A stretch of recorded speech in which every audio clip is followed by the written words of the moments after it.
Bismillahirrahmanirrahim. Assalamualaikum warahmatullahi wabarakatuh. Waalaikumsalam warahmatullahi wabarakatuh. Apa kabar adik-adik hari ini? Baik, Bu. Syukurlah kalau kalian semua baik-baik saja. Dalam kondisi pandemi ini, semoga kita semua selalu diberikan kesehatan dan kekuatan dalam menjalani aktivitas kita sehari-hari agar tidak terhambat suatu apapun. Amin. Amin. Nah, untuk sebelum memulai kegiatan pembelajaran, alangkah baiknya kita berdoa terlebih dahulu. Silakan untuk KM dipimpin berdoa. Baik, Bu. Mari kawan-kawan, sebelum kita belajar, kita berdoa dulu. Berdoa mulai. Berdoa selesai. Beri salam. Assalamualaikum warahmatullahi wabarakatuh. Waalaikumsalam warahmatullahi wabarakatuh. Nah, apa hari ini ada yang tidak hadir? Ada sebagian, Bu. Ada, kalau begitu Ibu absen saja ya.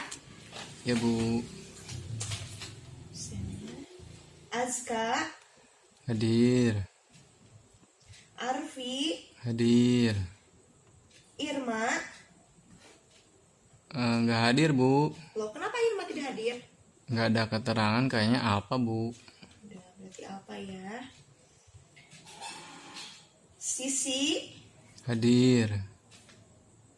Nah, yang terakhir Zahra. Zahra sakit, Bu.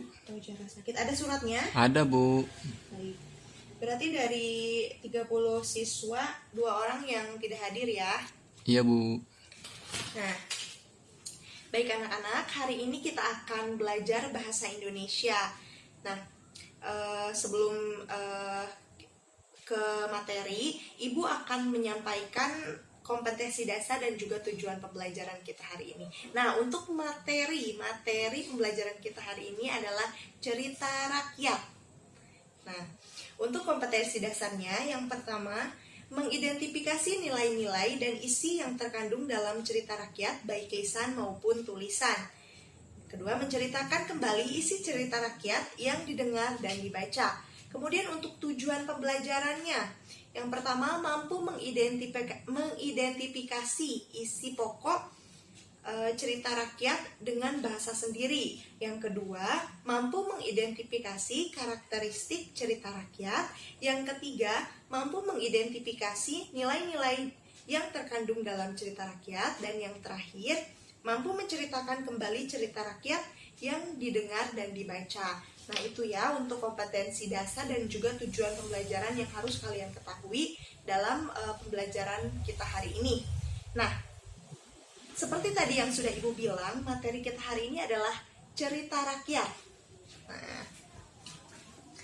untuk cerita rakyat sendiri, adik-adik di sini ada yang tahu cerita rakyat itu apa? Terjadi di masa lampau, Bu. Oh, boleh. Yang lain ada? Tidak ada ya. Ya, seperti tadi yang dikatakan teman-teman, betul ya bahwa cerita rakyat itu memang terjadi di masa lampau. Nah, untuk pengertiannya sendiri, cerita rakyat merupakan cerita yang berasal dari masyarakat dan berkembang juga di masyarakat yang terjadi pada masa lampau. Nah, yang mengandung ciri khas dari bangsa itu sendiri. Nah, cerita rakyat ini juga sebagai kultur budaya, kemudian kekayaan budaya dan juga sejarah dari bangsa masing-masing. Nah, itu ya untuk pengertian dari cerita rakyat. Kemudian untuk karakteristik dari cerita rakyat, ada yang tahu apa saja karakteristik cerita rakyat? Nggak ada, Bu. Baik, untuk karakteristik cerita rakyat, yang pertama yaitu kemustahilan. Nah, kemustahilan di dalam cerita rakyat itu biasanya ada hal-hal yang di luar nalar kita kan. Nah, berarti itu disebut dengan mustahil. Nah, di situ disebutkan bahwa cerita rakyat itu memiliki karakteristik kemustahilan. Yang kedua ada kesaktian. Nah, kesaktian itu di dalam cerita rakyat tokoh-tokohnya biasanya memiliki kemampuan ataupun kekuatan yang luar biasa. Nah, jadi dapat disimpulkan bahwa cerita rakyat juga memiliki karakteristik kesaktian. Yang ketiga, ada anonim atau tidak diketahui siapa pengarangnya. Nah, berbeda dengan zaman sekarang, sastra-sastra kan diketahui ya zaman untuk siapa pengarangnya. Tapi untuk cerita rakyat sendiri itu anonim atau tidak diketahui siapa pengarangnya. Kemudian istana sentris. Nah, istana sentris di sini di mana latar tempat atau kejadian dalam cerita sejarah itu biasanya kerajaan. Pada zaman dahulu kerajaan Majapahit kah atau Sriwijaya dan lain-lain. Nah, kemudian untuk yang selanjutnya ada penyebarannya melalui lisan. Nah, di sini berarti dalam cerita rakyat ini merupakan bagian dari sastra lisan. Nah, untuk sastra lisan sendiri merupakan bagian dari tradisi lisan atau folklore. Seperti yang kita tahu bahwa folklore itu terbagi menjadi 3. Yang pertama ada folklore lisan, folklore setengah lisan, dan yang terakhir folklore bukan lisan.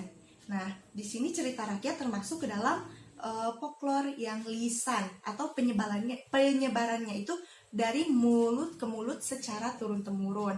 Nah, penyebarannya secara lisan ini juga yang menyebabkan folklore ini cepat menyebar. Beda dibandingkan dengan yang bersifat dengan tulisan, itu akan lebih lama. Nah, kemudian yang terakhir ada bersifat tradisional. Tradisionalis ini berarti mempertahankan kebiasaan masyarakat atau adat istiadatnya. Nah, itu ya untuk karakteristik dari cerita rakyat. Kemudian ada nilai-nilai yang terkandung dalam cerita rakyat. Nah, di sini Bu akan menjelaskan bahwa nilai-nilai yang terkandung itu ada 6. Yang pertama ada nilai budaya. Nilai budaya ini berarti berhubungan dengan kebudayaan atau adat istiadat dari suatu masyarakat. Kemudian yang kedua itu ada nilai moral, yaitu berhubungan dengan perilaku baik atau buruknya manusia atau pembentukan akhlak. Yang ketiga ada nilai religi atau agama, berhubungan dengan norma-norma keagamaan, kepercayaan, dan ketuhanan. Kemudian yang keempat ada nilai pendidikan atau edukasi, yaitu mampu membangun membedakan mana yang baik dan yang buruk. Kemudian ada nilai estetis, yaitu nilai-nilai yang mengandung keindahan. Dan yang terakhir ada nilai sosial, yaitu hubungan manusia dengan manusia lainnya, atau dapat dikatakan interaksi manusia dengan masyarakat lainnya. Nah, itu untuk nilai-nilai yang terkandung di dalam cerita rakyat. Nah, kemudian apa saja jenis-jenis dari cerita rakyat? Nah, di sini cerita rakyat dibagi ke dalam 5. Yang pertama ada dongeng. Nah, dongeng ini dapat dikatakan cerita yang tidak benar-benar terjadi, tidak dianggap benar-benar terjadi. Contohnya misalnya dongeng si kancil, itu kan tidak diketahui kan kebenarannya. Nah, kemudian yang kedua ada legenda. Legenda itu merupakan cerita rakyat yang menceritakan awal mula terbentuknya sebuah daerah, tempat wisata, ataupun tempat-tempat bersejarah lainnya. Contohnya seperti legenda Danau Toba, legenda Situ Gunung, dan masih banyak lagi. Kemudian ada sage. Sage merupakan cerita rakyat yang mengandung unsur sejarah.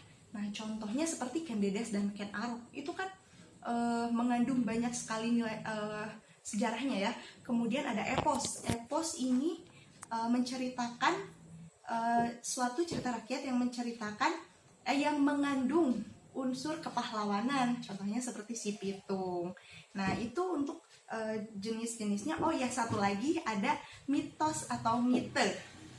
Nah, mitos atau mite ini merupakan cerita rakyat yang dianggap memang benar-benar terjadi dan dianggap suci atau sakral. Bahkan tokoh-tokohnya pun digambarkan tokoh kayangan ataupun dewa yang memiliki kekuatan yang hebat. Contohnya seperti Dewi Padi dan juga Nyi Roro Kidul. Nah, di sini Ibu akan menjelaskan atau menceritakan sebuah cerita rakyat mitos. Nah, yang berasal dari sebenarnya ini mempunyai beberapa versi di daerah lainnya, namun di daerah Pelabuhan Ratu, Sukabumi juga terdapat mitos Nyi Roro Kidul. Nah, ini untuk Ibu bagikan. Di sini ada teks dari Nyi Roro Kidul, Ibu bagikan ya. Silakan dibaca.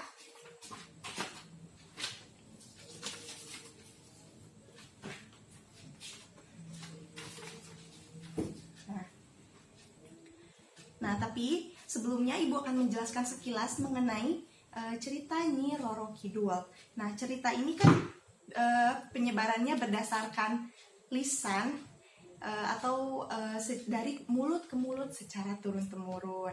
Nah, di sini untuk cerita Nyi Roro Kidul sendiri, dahulu kala di daerah Jawa Barat terdapat sebuah kerajaan bernama Pakuan Pajajaran yang dipimpin atau memiliki raja bernama Prabu Siliwangi.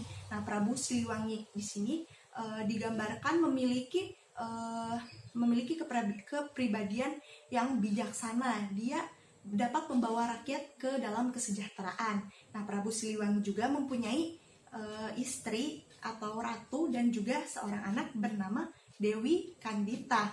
Nah, seperti yang kita tahu, raja-raja zaman dahulu kan biasanya mempunyai selir ya. Nah, di sini Prabu Siliwangi juga mempunyai selir dan anak, berarti anak-anak dari selir tersebut. Nah, dikarenakan putri Raja Dewi Kandita dipastikan sebagai penerus tahta dari kerajaan Pajajaran, maka itu menimbulkan kecemburuan dan ketidaksukaan dari para selir dan juga anaknya. Akhirnya para selir itu dan juga anaknya merencanakan sesuatu hal yang jahat kepada Dewi Kandita. Nah, pada suatu hari para selir dan juga anak-anaknya mendatangi sebuah desa terpencil untuk menemui seorang dukun yang terkenal hebat dalam mengguna-gunai orang. Nah, di sini akhirnya diberilah kutukan kepada Dewi Kandita. Ia mendapat penyakit kusta, penyakit kulit yang sulit sekali disembuhkan. Benar saja, Dewi Kandita mengalami penyakit itu, bahkan raja sampai memanggil beberapa tabib, namun tetap tidak bisa disembuhkan. Nah, akhirnya para selir pun menghasut raja untuk mengusir Dewi Kandita. Nah, di situ dalam posisi itu ibu dari Dewi Kandita sudah meninggal dunia dan tinggallah Dewi Kandita sendiri. Namun raja menolak untuk mengusirnya karena kecintaannya raja terhadap sang putri. Namun dari selir terus saja memaksa atau menghasut dengan mengatakan bahwa penyakit itu dapat menular, nanti dapat menularkan kepada raja, kepada yang lainnya, dan itu sangat berbahaya untuk kerajaan. Akhirnya sang raja pun mengiyakan untuk mengusir Dewi Kandita. Tanpa sepengetahuan raja, Dewi Kandita mendengar percakapan itu. Dia sangat sakit hati, kemudian memutuskan untuk melarikan diri. Dalam perjalanannya, ia terus berlari menyusuri hutan hingga dia jatuh pingsan. Nah, di dalam pingsannya dia bermimpi bahwa ada seseorang yang mengatakan dia harus berendam di air agar kutukannya itu hilang. Nah, setelah bangun atau tersadar, dia sudah berada di pinggir batu di sebuah lautan. Akhirnya, tanpa pikir panjang, Dewi Kandita menceburkan diri ke lautan tersebut. Tanpa disangka-sangka, kecantikan Dewi Kandita kembali lagi, malah lebih cantik dari sebelumnya. Nah, tapi dengan syarat Dewi Kandita itu tidak bisa kembali lagi ke kehidupan yang semula, melainkan dia harus tetap tinggal di lautan tersebut. Nah, sampai di situ maka disebutlah bahwa Dewi Kandita itu sebagai penguasa pantai selatan. Di situ juga banyak pangeran yang mencintai Putri Kandita. Namun Putri Kandita mengajukan syarat yang teramat sulit sehingga mereka tidak bisa menunaikan syarat tersebut. Akhirnya mereka menjadi pengikut setia dari Nyi Roro Kandita atau Dewi Kandita. Nah, itu ya untuk cerita rakyat dari Pelabuhan Ratu Sukabumi mengenai Nyi Roro Kidul yang sebenarnya memiliki banyak versi. Nah, kalian silakan baca dan juga pahami. Kemudian nanti karena waktunya juga sudah habis ya. Jadi untuk itu ditugaskan saja. Jadi minggu depan kalian harus bisa menceritakan ulang atau menceritakan kembali dari cerita rakyat Nyi Roro Kidul yang tadi sudah Ibu sampaikan dan yang sudah kalian baca. Nah, selain itu kalian juga analisis nilai-nilai apa saja yang terkandung dalam cerita rakyat tersebut. Bisa dipahami? Bisa, Bu. Ya, baik. Kalau seperti itu, mungkin pembelajaran kita akan diakhiri. Silakan tutup bukunya. Nah, sebagai kesimpulan dari pembelajaran kita kali ini, bahwa cerita rakyat itu seperti yang tadi kita sebutkan merupakan cerita yang berasal dari masyarakat dan juga berkembang di masyarakat, terjadi di masa lampau, dan sebagai ciri khas dari suatu bangsa. Nah, cerita rakyat juga memiliki karakteristik yang tadi sudah disebutkan, ada kemustahilan, ada kesaktian, ada anonim, istana sentris, penyebarannya lewat lisan, dan yang terakhir tradisional. Kemudian nilai-nilainya ada nilai budaya, ada nilai sosial, ada nilai pendidikan, ada nilai estetis, dan nilai sosial. Nah, jangan lupa tugasnya kalian kerjakan. Mohon maaf apabila banyak kesalahan. Sampai di sini ada yang mau ditanyakan atau tidak? Tidak, Bu. Ya, baik. Sudah tidak sabar ingin pulang ya. Ya, jadi jangan lupa dikerjakan di rumah, jaga kesehatan, dan Ibu tunggu PR-nya, tugasnya minggu depan. Terima kasih. Silakan dipimpin doa KM-nya. Baik, Bu. Ya, mari kawan-kawan, sebelum kita pulang, kita berdoa dulu. Berdoa mulai. Berdoa selesai. Beri salam. Assalamualaikum warahmatullahi wabarakatuh. Waalaikumsalam warahmatullahi wabarakatuh. Terima kasih.